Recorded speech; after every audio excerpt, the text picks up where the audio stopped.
Buenas, hoy vamos a ver el capítulo 7, alternativas a la psicología junguiana, la primera parte. En los temas anteriores, los dos últimos temas, hemos visto a Wundt y su psicología y su historia, y a partir de aquí, este tema y el siguiente, vamos a ver las alternativas, que se dan 3 autores en este, como ahora vamos a ver, y 3 autores en el siguiente. Punto 0. Introducción.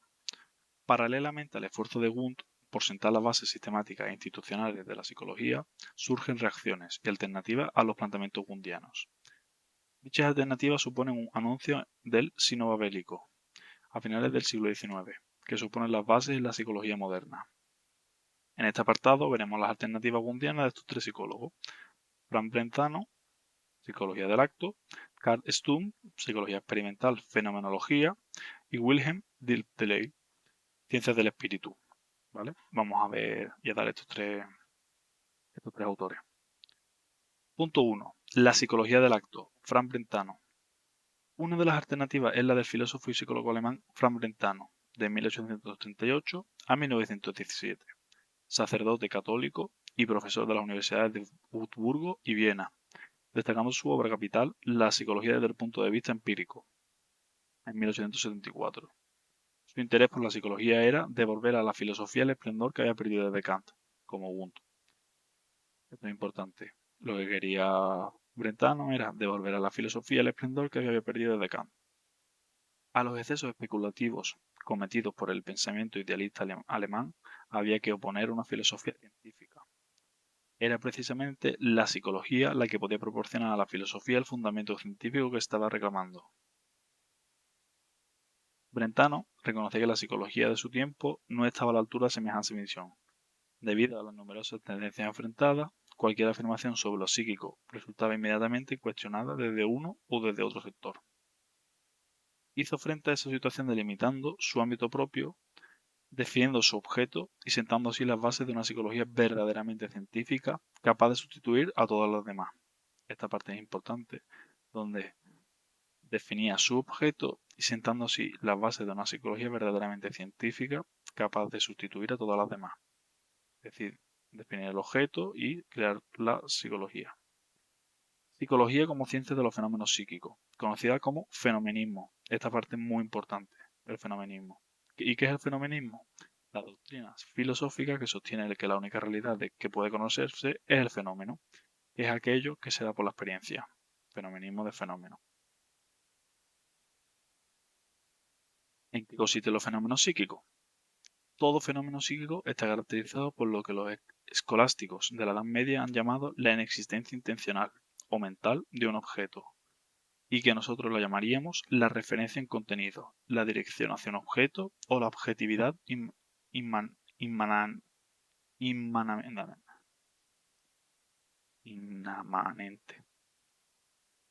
¿En qué consisten los fenómenos psíquicos? Todo fenómeno psíquico está caracterizado por lo que los escandolásticos de la Edad Media han llamado la inexistencia intencional o mental de un objeto, y que nosotros llamaríamos la referencia a un contenido, la dirección hacia un objeto o la objetividad inamanente. Los fenómenos psíquicos contienen de forma intencionada un objeto. ¿Y la intencionalidad? La intencionalidad es la clave. No tiene que ver con la intención o el propósito, como todos sabemos.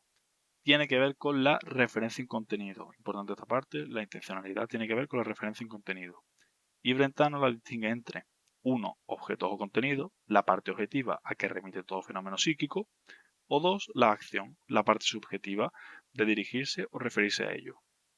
Lo psíquico es propiamente el acto del sujeto, no su objeto o contenido.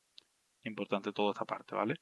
Los fenómenos psíquicos contienen de forma intencionada un objeto, que es la intencionalidad, saber lo que es la intencionalidad, que no es lo que conocemos, sino que es la referencia en contenido, y que lo psíquico es propiamente el acto del sujeto, no su objeto o contenido.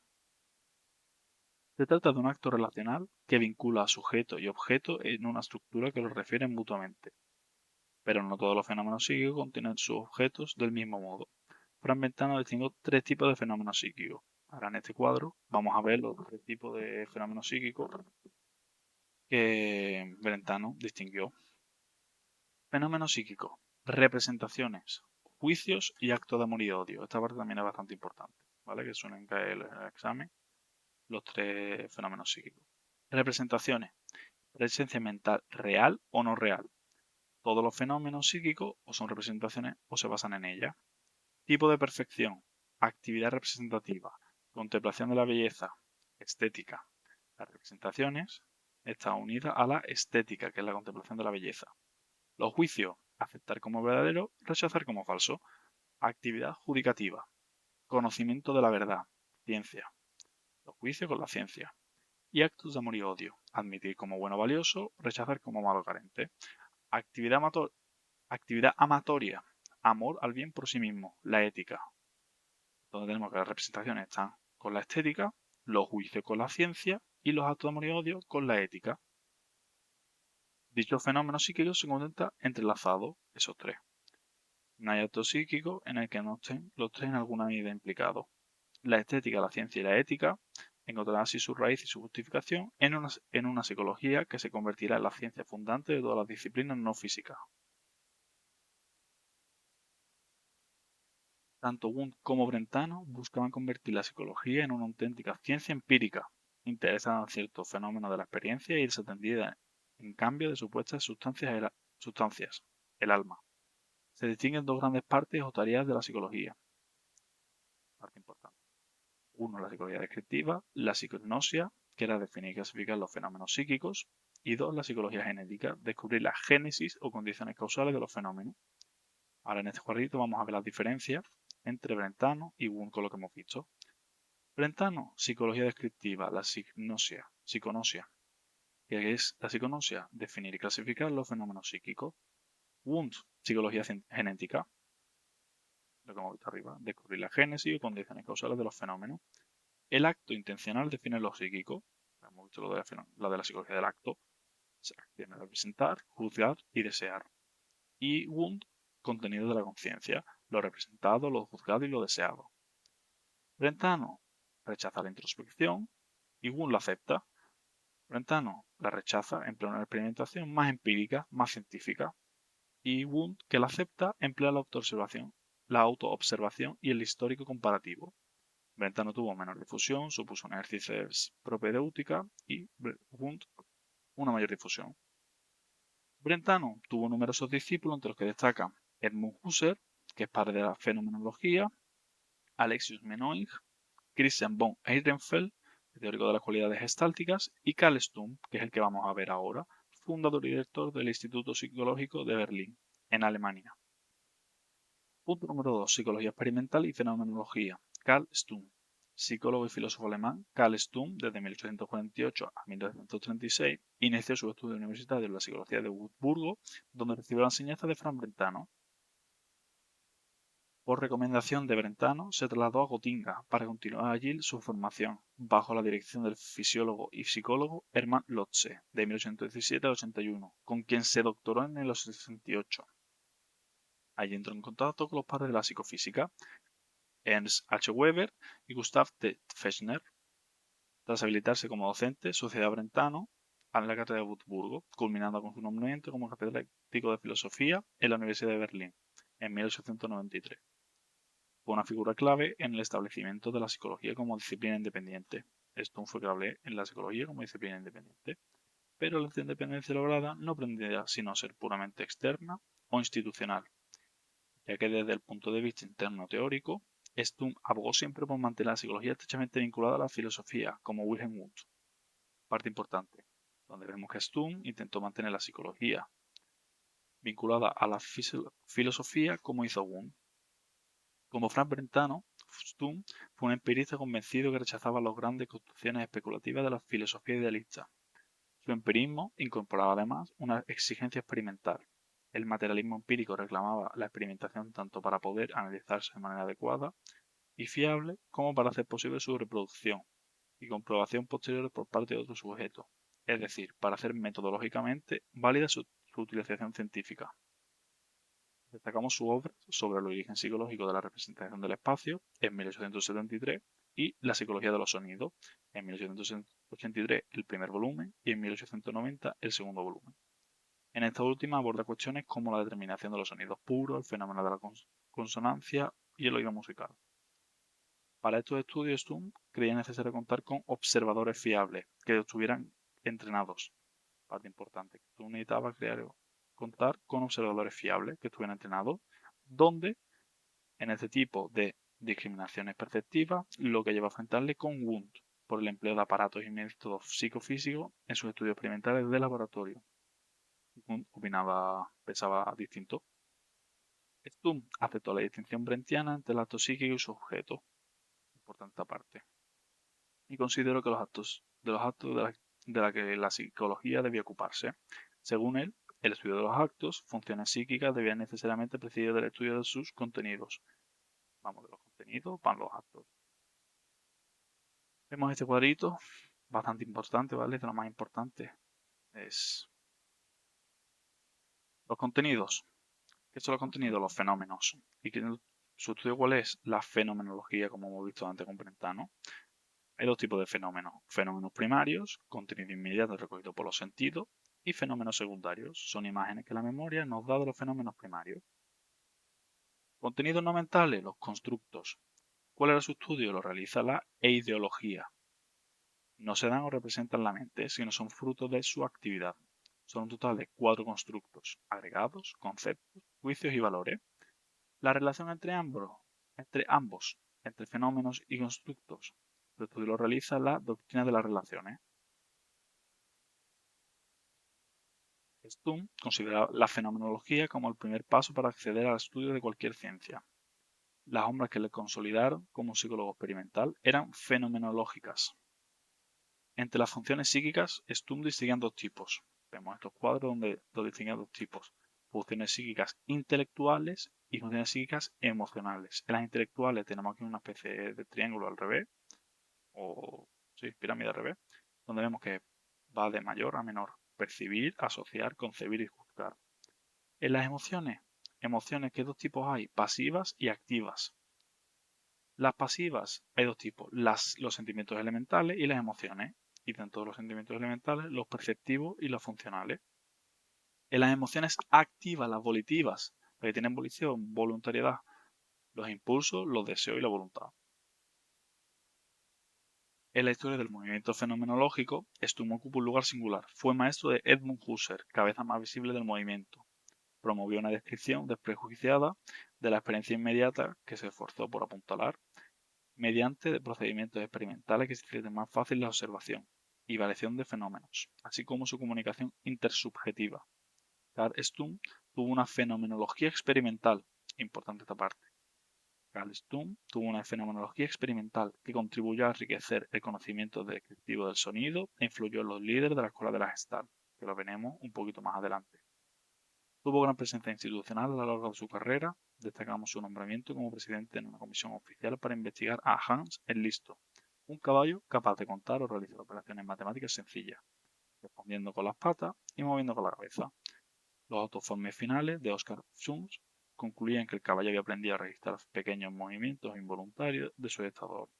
Este caso se vio como un éxito de la psicología experimental. Y vamos con el último de los tres autores, ¿vale? Wilhelm Dilthey. Punto 3. La psicología como fundamento de las ciencias del espíritu. Dilthey. Wilhelm Dilthey, de 1833 a 1911, filósofo, psicólogo, historiador y especialista en estética, hizo de la psicología la clave de bóveda en el ámbito de las ciencias humanas y sociales en general, el fundamento y el punto de cruce de todas ellas. Aunque ejerció una influencia considerable en su tiempo desde su cátedra de la Universidad de Berlín, la corriente psicológica que promovió fue quedando en los márgenes a favor de otras orientaciones más experimentales. Completó sus estudios de teología en la Universidad de Berlín, donde conoció a Maurice Lazarus, que vimos en el anterior capítulo, y estaba a punto de fundar la revista La Psicología de los Pueblos y como Ciencia del Lenguaje, junto a Steinhall. Sus intereses se movieron desde la teología hasta la filosofía, historia de la religión, historia de la filosofía e incluso temas de la psicología. Más tarde empezó a estudiar la hermenéutica de Friedrich Schleiermacher. Los desafíos que encontró en esa labor guiaron su programa de investigación, la fundamentación de las ciencias del espíritu. En su obra Introducción a las ciencias del espíritu, en 1983, intentó una fundamentación filosófica de las ciencias del espíritu que garantizara la validez objetiva de sus conocimientos. Para Disley, a diferencia de las ciencias de la naturaleza, las ciencias que trataban de la sociedad y la historia permanecían subordinadas a la metafísica. Importante este cuadrito, ¿vale? Esto en rosa. Para Disley, a diferencia de las ciencias de la naturaleza, las ciencias que trataban de la sociedad y de la historia permanecían subordinadas a la metafísica. Solo la escuela histórica alemana había hecho algo por alejarse de esta, pero le faltaba poner en relación en su estudio los fenómenos históricos con el análisis de los hechos de la conciencia, lo que a su juicio le ofrecería un fundamento seguro.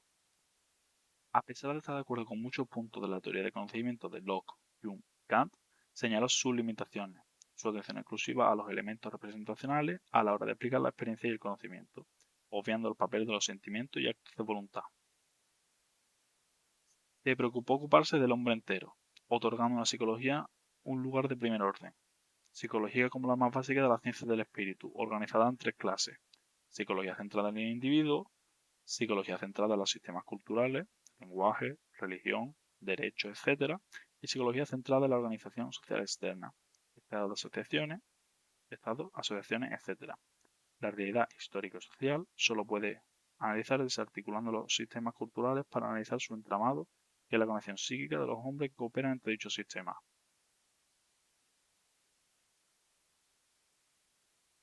Importante esta parte. Disley reclamaba una psicología que asumiera el carácter específico de las ciencias del espíritu, que se hiciera cargo de toda la poderosa realidad de la vida psíquica y que la cometiera la descripción y el análisis. Vemos este cuadrito, el cual pone lo que Disley rechazaba y lo que aceptaba.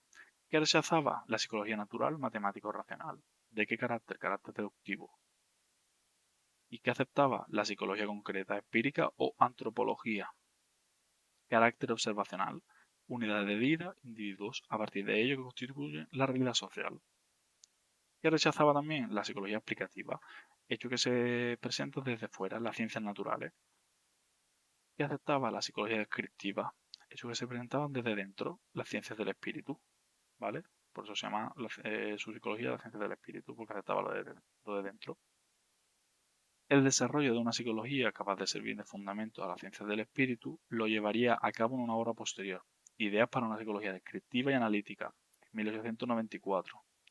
Esta parte también es importante, ¿vale? Ahora vamos a ver los dos tipos de psicología y es una parte que suele caer, o he visto yo que a veces cae. La psicología explicativa se había desarrollado básicamente como un análisis de la percepción y de la memoria. Sus elementos eran las sensaciones, las representaciones y los sentimientos de placer y dolor. Dejaba fuera gran parte de los conjuntos de la vida psíquica, de sus conexiones, formas y contenidos. La psicología descriptiva partía de nuestra vivencia psíquica, de una captación intacta y sin prejuicios de nuestra experiencia. Disley subraya la necesidad de partir de la realidad íntegra de nuestra vida anímica y exponerla mediante una descripción y un análisis que aludiese todo lo posible el recurso hipótesis, ¿vale? Diferencia un poquito estos dos y saberse sobre todo que la psicología explicativa se había desarrollado básicamente como análisis de la percepción y la memoria, y la psicología descriptiva intacta y prejuicio de nuestra experiencia, ¿vale? El núcleo de la psicología de Disley se basa en una descripción rigurosa de la conexión psíquica-vidia considerada universalmente válida.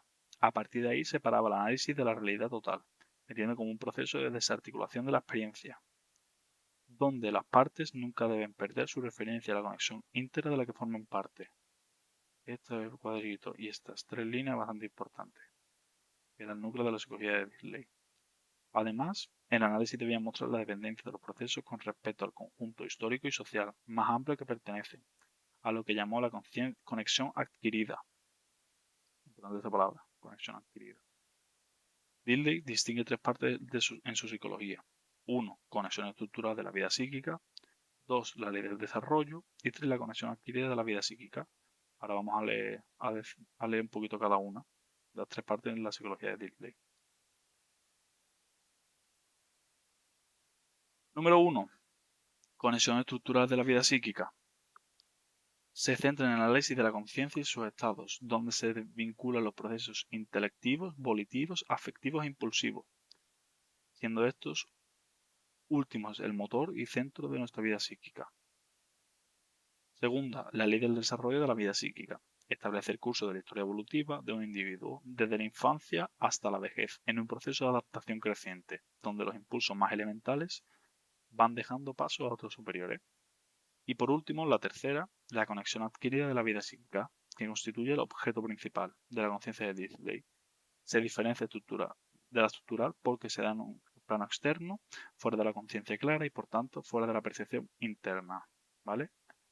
Disley retomaba aquí la idea hegeliana del espíritu objetivo, bajo la que subsumía, como había hecho Lázaro, lo que él llamaba espíritu absoluto, a saber, el arte, la religión y la filosofía. Estos 4 parrafillos son muy importantes, ¿vale? Donde vemos las 3 partes que dividía de su psicología, donde la conexión estructural de la vida psíquica es la parte interna, la conciencia y su estado, se vinculan los procesos intelectivos, volitivos y afectivos e impulsivos. Segunda, el desarrollo de la vida psíquica. Y la tercera, la conexión adquirida de la vida psíquica que constituye el objeto principal, que es la parte externa. Estos 4 de aquí, bastante importantes, ¿vale?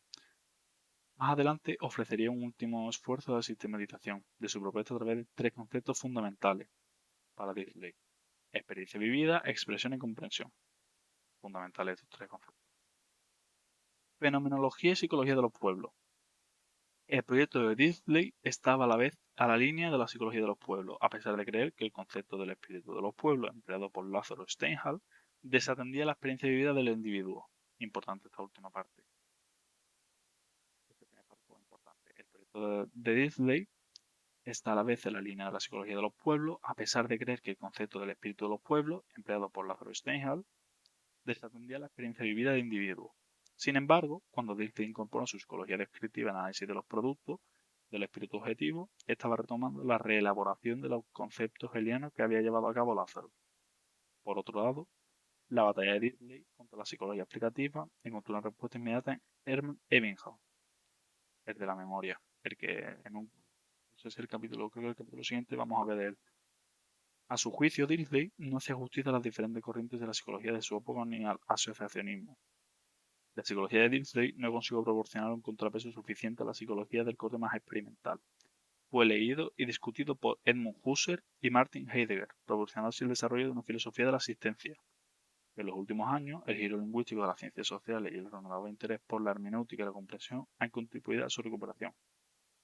Bueno, ya hemos terminado este tema.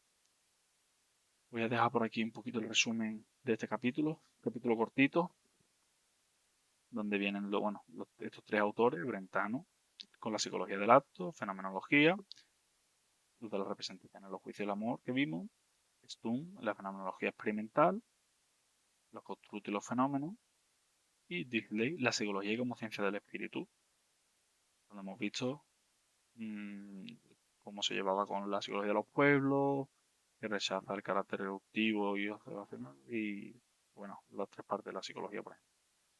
Pues el capítulo 8 también va de las alternativas a la psicología gundiana, donde explican otros tres autores. Pues nada, hasta aquí el vídeo. Suerte, ánimo y que ya queda poquito.